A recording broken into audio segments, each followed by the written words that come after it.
샬롬! 6월 14일 아깝의 시간이 돌아왔습니다.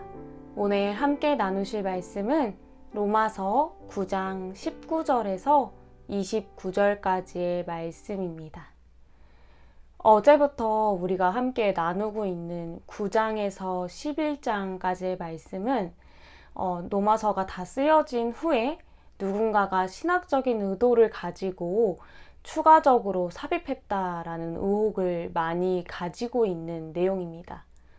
왜냐하면 로마서 1장부터 8장까지는 우리가 어떻게 의롭다함을 얻었는지, 그리고 하나님께서 우리를 위해서 어떤 일을 하시는지에 대해서 기록되어 있고, 12장에서 16장까지는 의롭다 하심을 받은 우리들이 어떻게 살아야 하는지 구체적으로 기록되어 있기 때문입니다.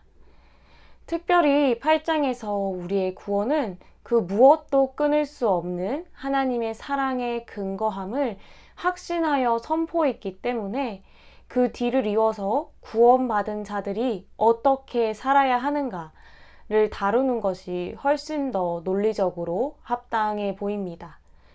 그런데 난해하기로 소문난 9장에서 11장의 말씀이 이 가운데 들어있어서 독자들로 하여금 쉬운 지름길 대신 뺑뺑 돌아가는 먼 길로 안내하는 것처럼 보이기 때문입니다. 사도 바울은 도대체 왜 9장에서 11장까지의 말씀을 이곳에다가 기록했을까? 이 질문을 함께 가지시면서 오늘 말씀을 나누었으면 좋겠습니다. 9장은 사도 바울의 동족인 이스라엘, 그 누구보다도 복음의 메시지를 잘 이해했을 법한 유대인들이 왜 복음을 받아들이지 않았는가에 대한 고민으로부터 시작됩니다. 이스라엘이 복음을 믿지 않은 것에 대해서 사도 바울은 6절의 말씀과 같이 하나님의 약속이 폐하여졌기 때문도 아니고 모세와 바로를 예로 든 것처럼 하나님께서 자비를 불공평하게 베푸시기 때문도 아니라고 이야기합니다. 이러한 사도 바울의 답변 뒤에 19절과 같은 반문이 따라옵니다. 19절 말씀입니다. 혹 내가 내게 말하기를 그러면 하나님이 어찌하여 허물하시느냐 누가 그 뜻을 대적하느냐 하리니 사도 바울의 말에 의하면 모든 것이 다 하나님의 뜻인데 하나님은 도대체 왜 사람을 책망하시는가? 모든 것이 다 하나님의 뜻대로 되는데 과연 누가 하나님의 뜻을 거스를 수 있는가? 이 모든 것은 다 하나님의 책임이 아닌가 하는 반문입니다. 우리가 일상을 살아갈 때 이해되지 않는 일들을 만나게 되면 왜 이런 일이 일어났을까 궁금하고 이해하려고 하듯이 어쩌면 이 질문은 이해가 되지 않는 상황에서 누구나 한 번쯤은 던져볼 법한 질문이라고 생각됩니다. 그러나 이 질문에 대한 사도 바울의 답변에 우리는 주목해야 합니다. 20절과 21절입니다. 이 사람아, 내가 누구이기에 감히 하나님께 반문하느냐? 지음을 받은 물건이 지은 자에게 어찌 나를 이같이 만들었느냐 하겠느냐? 토기장이가 진흙 한 덩이로 하나는 기이 쓸 그릇을 하나는 천이 쓸 그릇을 만들 권한이 없느냐? 사도 바울은 위와 같이 토기장이 비유를 들어서 답합니다.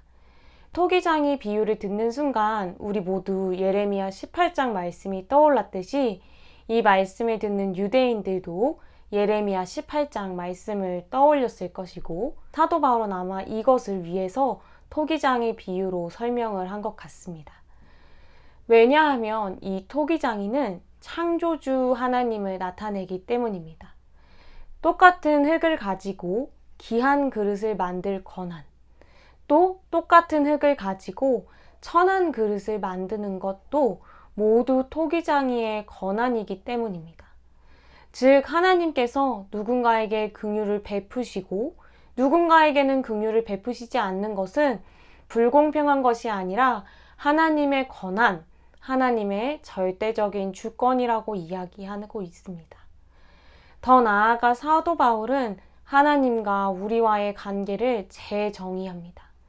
토기장이는 아까 전에 말씀드렸듯이 창조주 하나님을 나타내고 흙과 그릇은 피조물된 인간을 의미합니다. 따라서 하나님과 우리 사람의 관계는 결코 동등하거나 사람이 하나님보다 더 높은 위치에 앉을 수는 없습니다. 하나님은 창조주시고 우리 모두 그분의 피조물이기 때문입니다. 그런데 피조물이 창조주에게 왜 이런 선택을 했습니까? 라고 묻는 것 자체가 이미 하나님보다 더 높은 위치에서 옳고 그름을 판단하여 던진 질문이기 때문에 이것은 오만한 것이고 우리에게는 그럴 권리가 없다라고 사도 바울은 날카롭게 지적하고 있는 것입니다. 여기서 그치지 않고 사도 바울은 계속해서 하나님의 주권이 무엇인지에 대해서 설명합니다. 22절과 23절입니다. 만일 하나님이 그의 진노를 보이시고 그의 능력을 알게 하고자 하사 멸하기로 준비된 진노의 그릇을 오래 참으심으로 간용하시고 또한 영광 받기로 예비하신 바 긍휼의 그릇에 대하여 그 영광의 풍성함을 알게 하고자 하셨을지라도 무슨 말을 하리요?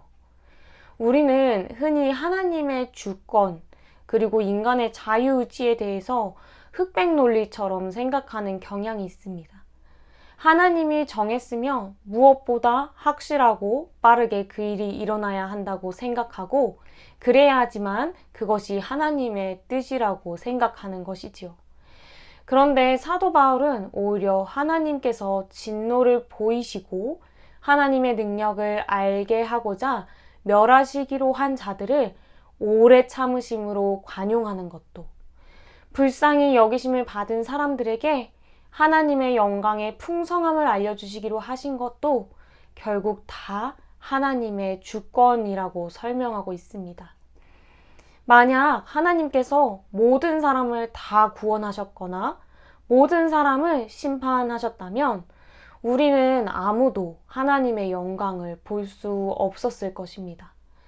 만약 정말로 하나님께서 그렇게 하셨다면 우리가 어렸을 때 상상했던 것처럼 평생을 내 마음대로 살다가 죽기 직전에 구원을 받는 인생으로 살았거나 어차피 망한 인생 하면서 낭비하는 인생을 살았을 수도 있습니다. 바울은 철학적이고 명확하게 보이는 답 대신 우리가 선뜻 받아들이기 어려운 내용을 이야기하면서 우리가 하나님이 아니기 때문에 모든 것을 알지 못하고 무엇이 최선인지 결정할 수도 없다는 이야기를 계속해서 하고 있는 것입니다. 바울은 24절에서 다시 유대인의 불신앙이 그 이유가 무엇인지에 대해서 다루고 있습니다. 24절입니다. 이 그릇은 우리니 곧 유대인 중에서뿐만 아니라 이방인 중에서도 부르신 자니라. 하나님께서 당신의 영광의 풍성함을 알게 하시기 위해 택하신 그릇의 중요점은 부르심입니다. 하나님께서는 유대인뿐만 아니라 이방인들 또한 부르셔서 하나님의 영광의 풍요함을 알게 하셨습니다. 계속해서 사도 바울은 호세아의 글을 인용해서 이 부르심에 대해서 설명하고 있는데요. 25절과 26절 말씀입니다. 내가 내 백성이 아닌 자를 내 백성이라 사랑하지 아니한 자를 사랑한 자라 부르리라. 너희는 내 백성이 아니라 한 그곳에서 그들이 살아계신 하나님의 아들이라 일컬음을 받으리라. 하나님께서 하나님의 영광의 풍성함을 보이기 위해 택하신 이들은 하나님의 백성이 아니었던 자들이었고 사랑하지 아니한 자들이었습니다. 또 이사야의 말씀을 인용하여 이스라엘 자손들의 수가 비록 바다의 모래 같을지라도 남은 자만 구원을 받으리니 만군의 주께서 우리에게 씨를 남겨두지 아니하셨더라면 우리가 소돔같이 되고 고모라와 같았으리로다 라고 말합니다. 하나님께서 아브라함과 맺은 언약을 지켜 이스라엘 자손의 수가 바다의 모래와 같을지라도 그곳에서 구원받은 자들은 전부가 아니라 남은 자라는 것입니다.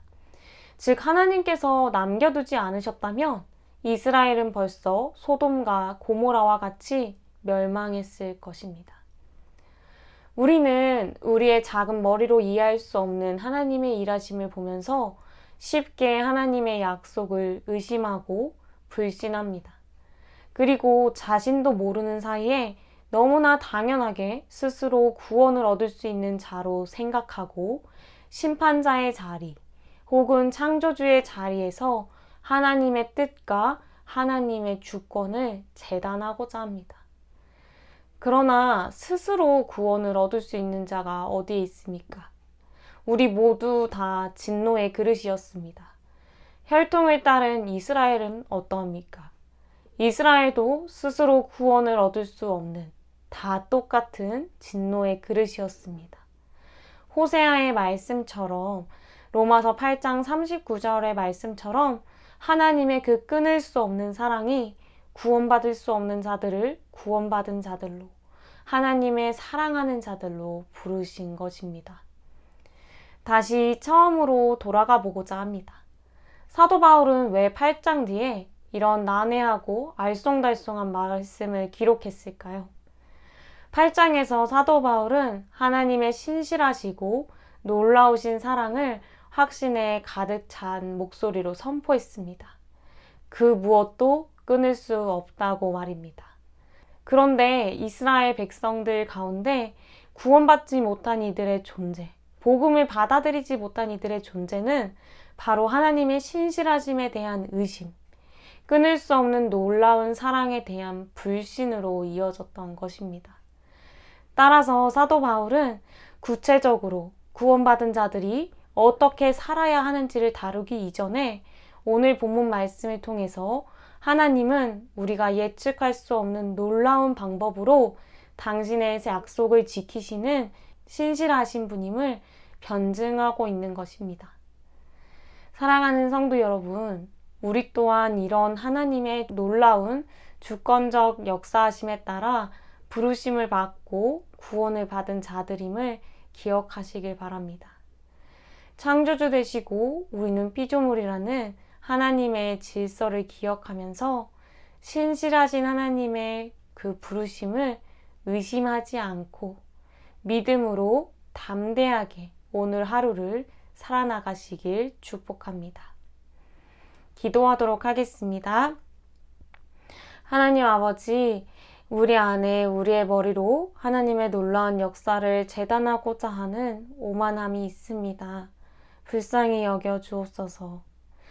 하나님이 창조주 되시고 우리는 피조물이라는 하나님의 나라의 질서가 우리 안에 바로 세워지게 하옵시고 예측 못하는 하나님의 역사하심 가운데서 신실하신 주님을 기억하며 부르심에 합당하게 오늘 하루를 살아갈 수 있도록 은혜 내려 주시옵소서.